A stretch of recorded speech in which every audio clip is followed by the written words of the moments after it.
Shri Ravindra Singh Bhati 5 minute में अपनी बात समाप्त करें। बजट पे मुझे बोलने का मौका दिया।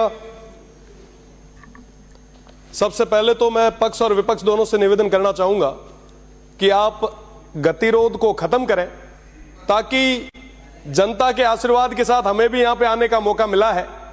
पक्ष और विपक्ष की इस लड़ाई में कहीं ना कहीं निर्दलीय जितने भी उम्मीदवार हैं वो अपनी बात नहीं रख पा रहे हैं। मुझे दुख इस चीज का भी है क्योंकि आज एक जो पर्ची थी, आज पर्ची निकली भी थी, जोजरी नदी जैसा एक प्रकरण था, वो चला गया। कई सारी पर्चियां हैं। तो मैं निवेदन करना चाहूंगा कि ऐसे गतिरोध तोड़ें।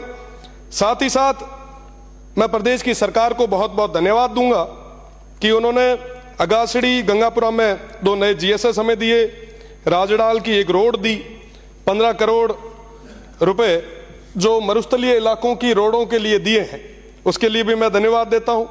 मुख्यमंत्री जी ने एक नया थार सीमा क्षेत्र विकास कार्यक्रम और साथ ही साथ डेजर्ट एडवेंचर टूरिज्म को इंट्रोड्यूस करवाया है, मैं इसके लिए धन्यवाद देना चाहता हूं। साथ ही साथ रामदेव जन्मस्थली कश्मीर के लिए जीर्णोद्वार के लिए विशेष पैकेज जो दिया है उसके लिए धन्यवाद। साथ ही साथ कई सारी और भी चीजें हैं, उन तमाम चीजों के लिए मैं बहुत बहुत धन्यवाद देना चाहता हूं। पर कई सारी चीजें आज भी छूट रही है, जिसमें एक बहुत बड़ी मांग जो पश्चिमी राजस्थान की रही है। बाकासर के अंदर एक ड्राई पोर्ट बनना था, चोटन से आने वाले हमारे सदस्य भी यही हैं, काफी लंबे समय से ये भी मांग कर रहे हैं। अगर वो ड्राई पोर्ट बनता है तो उस क्षेत्र की जनता को और वहां के युवाओं को कई सारे नए रोजगार के अवसर मिल सकते हैं। तो मेरा निवेदन कि इस बारे में सोचा जाए। साथ ही साथ ईआरसीपी के तर्ज पर डब्ल्यूआरसीपी की मांग काफी लंबे समय से चली आ रही है। वेस्टर्न राजस्थान के तमाम जो भी माननीय सदस्य यहां पे आ रहे हैं, उन्होंने सभी ने, चाहे पक्ष के हो चाहे विपक्ष के हो, सभी ने ये मांग रखी ताकि वो वेस्टर्न राजस्थान हरा भरा हो सके। साथ ही साथ पानी, बिजली, शिक्षा, चिकित्सा, सड़क और तमाम चीजें जिनके बारे में कई कई चीजें आई भी है। पर माननीय सभापति महोदय, वेस्टर्न राजस्थान बहुत बड़ा क्षेत्र है। मुझे लगता है जो चीजें, जो घोषणाएं होनी चाहिए थी, पूरे तरीके से अभी तक नहीं हो पाई। पानी हमारी बहुत बड़ी समस्या है। आने वाले गर्मियों के दिनों में पानी की स्थिति और खराब होती जाएगी। मेरा निवेदन है, क्योंकि यहां पे माननीय मंत्री जी भी विराज रहे हैं, निवेदन है कि 10 हैंडपंप और 5 ट्यूबवेल से लगभग 610 गांवों में पानी पहुंचाना तकरीबन असंभव है। मेरा निवेदन आपसे कि वेस्टर्न राजस्थान के लिए, उस थार के लिए एक विशेष योजना आप सब बनाएं। साथ ही साथ बिजली की अगर मैं बात करूं तो वर्तमान स्थिति भी बिजली के क्षेत्र में काफी उतार चढ़ाव वाली चल रही है। आज भी उन किसानों को बिजली पूरे तरीके से नहीं मिल पा रही है। 6 घंटों की बात हम कर रहे हैं, पर बड़े दुख के साथ कहना पड़ रहा है, पश्चिमी राजस्थान जो पूरे राजस्थान को कहीं ना कहीं जो बिजली देने में समर्थ है, आज दिया तले अंधेरा की स्थिति हो चुकी है। हमारे उन किसान भाइयों को पूरे तरीके से बिजली नहीं मिल रही। साहब, कृषि कनेक्शन की हम बात कर रहे हैं, हम कह रहे हैं कि साहब हम अभी खूब सारे कृषि कनेक्शन देंगे। पर माननीय सभापति महोदय, मैं आपके माध्यम से प्रदेश की सरकार से निवेदन करना चाहूंगा, 2016 से लेकर आज तक के कई सारे हमारे जो किसान हैं उनकी फाइलें पेंडिंग पड़ी है, उन्हें नए कनेक्शन नहीं मिले हैं। ये बहुत बड़ी एक चिंता की बात है।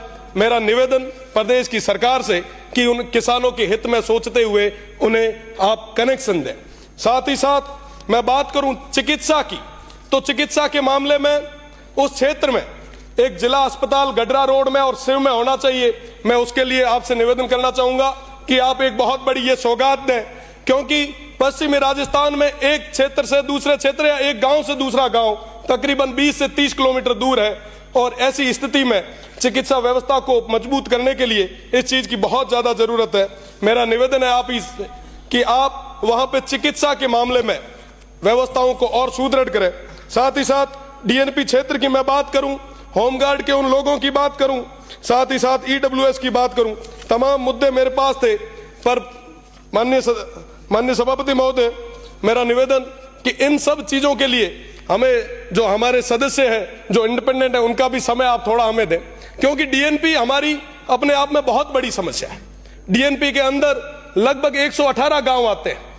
इस डिजिटल युग में भी वहां पे अभी तक नेटवर्क, वहां पे अभी तक पानी, बिजली और तमाम जो मूलभूत सुविधा है वो नहीं मिल पाई है। साहब, मेरा निवेदन कि डीएनपी की एक बार यात्रा हमारे माननीय मंत्रीगण करे, वहां की स्थितियां देखे, वाकई आपको लगेगा कि साहब ये बहुत पीछे है।